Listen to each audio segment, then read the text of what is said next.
आज हम ऐसी लड़की की कहानी देखेंगे जो कि अपने दोस्त को मौसमी से वापस इंसान बनाना चाहती है, लेकिन अपने दोस्त को इंसान बनाने के लिए उसे जरूरत पड़ेगी एक लाइफ स्टोन की जो कि एक फॉरेस्ट क्यून के कब्जे में, जो कि उन्हें नहीं देना चाहती। क्या वो लड़की उस लाइफ स्टोन को हासिल कर पाएगी? क्या वो अपने दोस्त को वापस इंसान बना पाएगी? और वो सब करने में आखिर उस लड़की की कौन मदद करेगा?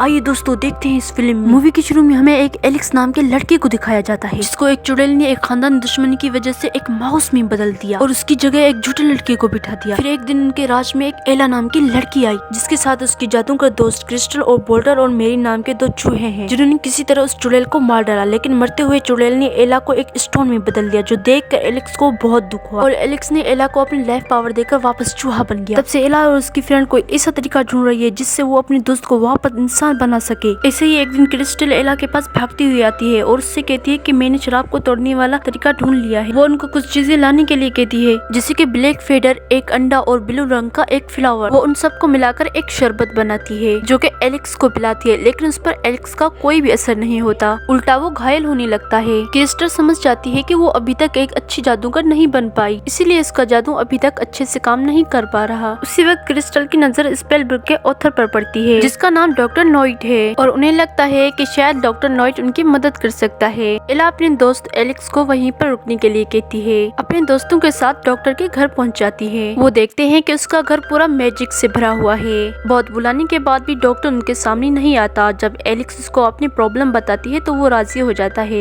ये देखते हैं कि ये डॉक्टर एक कछुआ है जिसको अपनी नॉलेज पर बहुत ज्यादा भरोसा है। डॉक्टर उन्हें बताता है कि तुम्हारी मदद एक लाइफ स्टोन कर सकता है जो कि फॉरेस्ट क्यून के कब्जे में है और डॉक्टर उन्हें बताता है कि वहाँ पर पहुँचने के लिए तुम लोगों को बहुत सारी मुश्किलों का सामना करना पड़ेगा। डॉक्टर उन्हें कहता है कि अगर तुम क्वीन तक पहुँच भी गई तो वो तुम्हें लाइफ स्टोन कभी भी नहीं देगी। लेकिन क्रिस्टल को लगता है कि वो उन्हें बेवकूफ बना रहा है, लेकिन एलेक्स उसको कहती है कि हमें वहाँ तक पहुँचने के लिए तुम्हारी मदद चाहिए। तो डॉक्टर उन्हें बताता है कि मेरे बैकयार्ड में एक क्लाउड रहता है, अगर तुम उसे राजी कर पाए तो वो समुद्र तुम्हें पार करा देगा। ये सुनकर वो सब उस क्लाउड से मिलने के लिए जा रहे हैं जो कि उनकी बात सुनने के लिए बिल्कुल भी तैयार नहीं है। क्रिस्टल परेशान होकर उस पर अपना जादू करने लगती है, लेकिन उल्टा ही वो गुस्सा होने लगता है। एला समझ जाती है कि वो तो सिर्फ उनके साथ मस्ती करना चाहता है। एला और क्लाउड की जल्दी ही दोस्ती हो जाती है और वो उनको ले जाने के लिए तैयार हो जाता है। ये देखकर क्रिस्टल रूठ जाती है और वो क्लाउड के ऊपर बैठकर लाइफ स्टोन की तरफ जा रहे हैं। एला देखती है कि क्रिस्टल से रूठी हुई है। एला उसकी नाराज होने का सबब पूछती है जिसपे क्रिस्टल बताती है कि वो अपनी टीम के लिए बिल्कुल बेकार है, यहाँ तक कि वो अपना मैजिक भी सही से नहीं कर पाती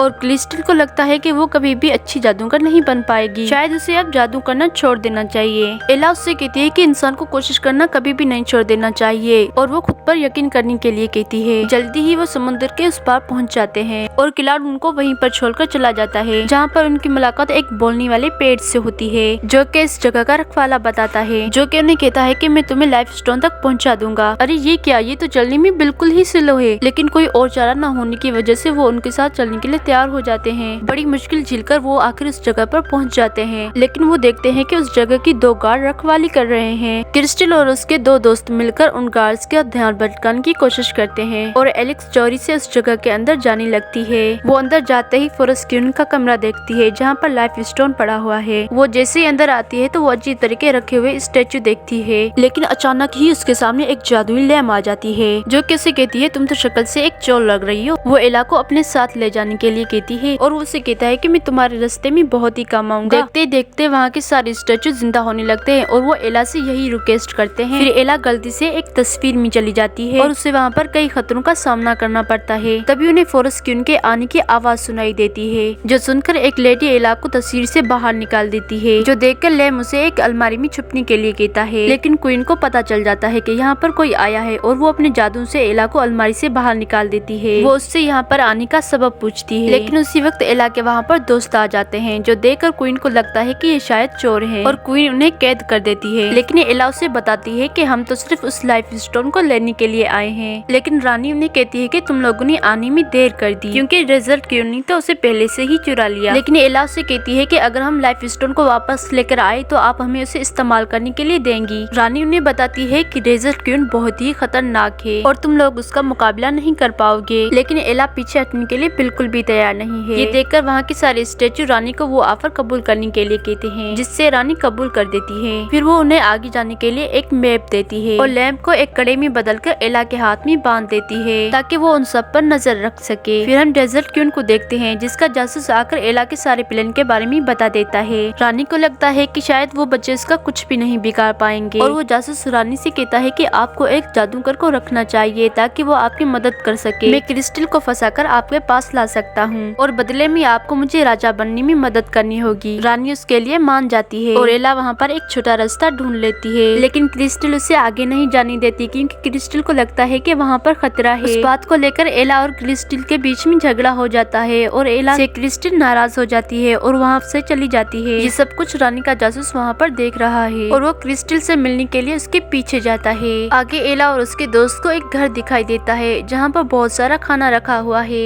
लेकिन वहाँ पर अचानक कोई एला को कैद कर देता है। हम देखते हैं कि वो एक शैतानी बिल्ली है और वो एला के दोस्तों को पकाने की कोशिश करती है, लेकिन वो देखती है कि एला के दोस्त को उसका पका हुआ खाना पसंद आ गया है, जिसकी वजह से वो रुक जाती है और उसे बहुत ज्यादा खुशी होने लगती है क्योंकि वो हमेशा से एक जबरदस्त बोझी बनना चाहती थी, लेकिन कोई भी उसके पके हुए खाने को पसंद नहीं करता है। ये सुनकर एला को क्रिस्टल की याद आती है और वो सोचती है कि ना जाने वो कहाँ भटक रही होगी। और उधर क्रिस्टल के पास रानी का जासूस आता है जो कहता है कि तुम्हारे दोस्तों को तुम्हारी स्किल की कोई भी कदर नहीं, अगर तुम डेजर्ट क्वीन के साथ मिल जाओ तो वो तुम्हें एक पावरफुल जादूगर बना सकती है। क्रिस्टल भी उसकी चालाकी नहीं समझ पाती और वो रानी के साथ काम करने के लिए तैयार हो जाती है। उधर एला की मुलाकात एक बियर से होती है। इससे पहले को उनको कोई चोट पहुंचा पाए एला उसको सारी बात बता देती है। बियर उसके दोस्तों का प्यार देखकर बहुत ज्यादा इम्प्रेस हो जाता है और वो उन्हें कहता है कि मैं तुम्हें यहाँ से सही सलामत जाने दूंगा, इसके लिए तुम्हें मेरा एक लेटर पढ़ना होगा। और पता चलता है कि ये लेटर उसके भाई ने लिखा है। काफी टाइम पहले एक दूसरे से झगड़ा होने की वजह से ये दूर हो गए थे। अब इसका भाई सब कुछ भुलाकर इससे मिलना चाहता है। एला समझ जाती है कि अपनों से दूर होना ही सबसे बड़ी तकलीफ है और उसी वक्त एला को क्रिस्टल की याद आती है और वो अपने दोनों दोस्तों के साथ क्रिस्टल को ढूंढने के लिए चली जाती है। रानी का जासूस एला और उसके दोस्तों को देख लेता है। वो क्रिस्टल के साथ मिलकर एक स्पेल में कैद कर देता है। एला क्रिस्टल को उसके साथ देखकर बहुत हैरान हो जाती है। एला उसे समझाती है कि तुम्हें इस इंसान पर यकीन नहीं करना चाहिए, लेकिन क्रिस्टल को उसके बातों का कोई भी असर नहीं पड़ता। रानी का जासूस एला से कहता है कि तुम्हारी बातों का कोई भी क्रिस्टल पर असर नहीं पड़ेगा क्योंकि वो अब हमारी हो चुकी है और जल्दी ही वो एक पावरफुल जादूगर बन जाएगी। एला क्रिस्टल से माफी मांगती है और कहती है कि तुम्हारे बगैर हम यहाँ पर कभी नहीं पहुँच पाते और कहती है कि तुम हमारी टीम का एक अहम हिस्सा हो। ये सुनकर क्रिस्टल को अपनी गलती का एहसास हो जाता है और वो अपने दोस्तों को आजाद कर देती है और रानी के जासूस को वहाँ पर कैद कर लेती है। आगे वो एक लंबा रास्ता तय करते हैं। फिर वो एक कैसल तक पहुँचते हैं जिसके लिए उन्हें एक ब्रिज पार करना होगा। जब वो ब्रिज पार करते हैं तो वो टूटने लगती है। बड़ी मुश्किल के बाद वो ब्रिज की दूसरी तरफ पहुँचते हैं। फिर कुछ बबल्स उनको ऊपर ले जाने लगते हैं। फिर उनका मुकाबला डेजर्ट क्वीन से होता है जो उन्हें कहती है कि वो लाइफ स्टोन से अपनी दुनिया को खुशहाल करना चाहती है और यही मेरी ताकत है। एला उससे कोई और तरीका ढूंढने के लिए कहती है तो वो रानी उन्हें कहती है कि मुझे एक जादूगर की जरूरत है।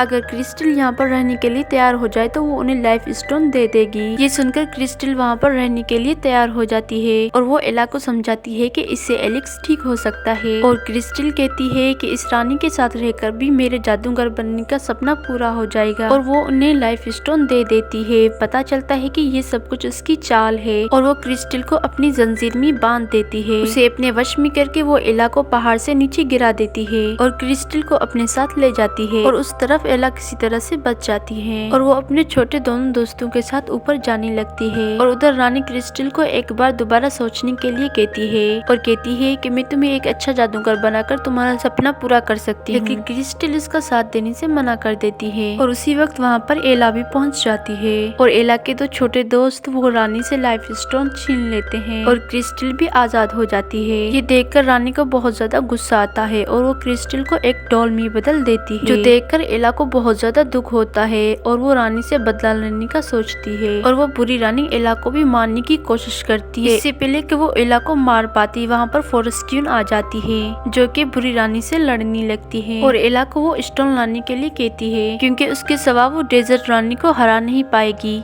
ये सुनकर एला उसे जल्दी ढूंढने लगती है और पता चलता है कि वो एला के दोस्त मैरी के पास है। तभी उसके सामने रानी का जासूस आ जाता है। वो मैरी से स्टोन छीनने की कोशिश करता है, लेकिन एला वहाँ पर आकर स्टोन को पकड़ लेती है। तभी वो एला के छोटे दोस्त उस जासूस पर अटैक कर देते हैं और इसी चीज में एला भी उनके साथ पहाड़ से नीचे गिर जाती है। इससे पहले उन्हें कोई नुकसान पहुँचे वहाँ पर क्लाउस आके उन्हें पकड़ लेता है और उन्हें बताता है कि डॉक्टर डॉक्टर ने उसे मदद करने के लिए भेजा है और उड़ते हुए वापस उसी जगह पर पहुंच जाते हैं और देखते हैं कि डेजर्ट क्वीन ने फॉरेस्ट क्वीन को कैद कर लिया है। एला किसी तरह डेजर्ट क्वीन से बचकर फॉरेस्ट क्वीन की तरफ वो स्टोन फेंक देती है और देखते हैं कि डेजर्ट क्वीन भी उसे पकड़ने आ रही है। तभी फॉरेस्ट क्वीन एला के हाथ में बंधे हुए लैंप को एक्टिवेट करती है, जिसकी रोशनी डेजर्ट क्वीन को चकनाचूर कर देती है। लाइफ स्टोन आखिरकार फॉरेस्ट क्वीन की छड़ी तक पहुंच जाता है और वो डेजर्ट क्वीन को उड़ाकर दूर फेंक देती है। फिर हम एला को उसके घर देखते हैं, जहाँ फॉरेस्ट क्वीन उसे बताती है कि वो एलेक्स और क्रिस्टल में से दोनों में से किसी एक को ही ठीक कर सकती है। तभी एलेक्स उससे क्रिस्टल को ठीक करने के लिए कहता है, क्योंकि उसकी ये हालत उसी की वजह से हुई है और एला को उसकी बात माननी पड़ती है। तभी रानी लाइफ स्टोन की पावर की मदद से क्रिस्टल को ठीक कर देती है और हम क्रिस्टल को एक नए रूप में देखते हैं। एलेक्स को वापस चूहा देखकर क्रिस्टल बहुत ज्यादा परेशान हो जाती है। तभी फॉरेस्ट क्वीन इसे सारी बात बता देती है, जो सुनकर क्रिस्टल को बहुत ज्यादा दुख होता है। तभी रानी उसे बताती है कि लाइफ स्टोन की वजह से तुम्हारी पावर अब ज्यादा बढ़ चुकी है और कहती है कि तुम दोबारा वही रेसिपी इस्तेमाल करके एलेक्स को इंसान बना सकती हो। जो सुनकर वो फटाफट से वही चीजें लाने के लिए कहती है और एक जबरदस्त जादू करके एलेक्स को वापस इंसान बना देती है, जो देखकर एलेक्स बहुत ज्यादा खुश हो जाता है। और यहीं पर ये मूवी दोस्तों खत्म हो जाती है।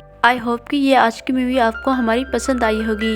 अगर आपने अभी तक हमारे चैनल को लाइक और सब्सक्राइब नहीं किया तो जल्दी से लाइक और सब्सक्राइब कर दीजिए। अब हम मिलेंगे अगली वीडियो में, तब तक के लिए खुदा हाफिज।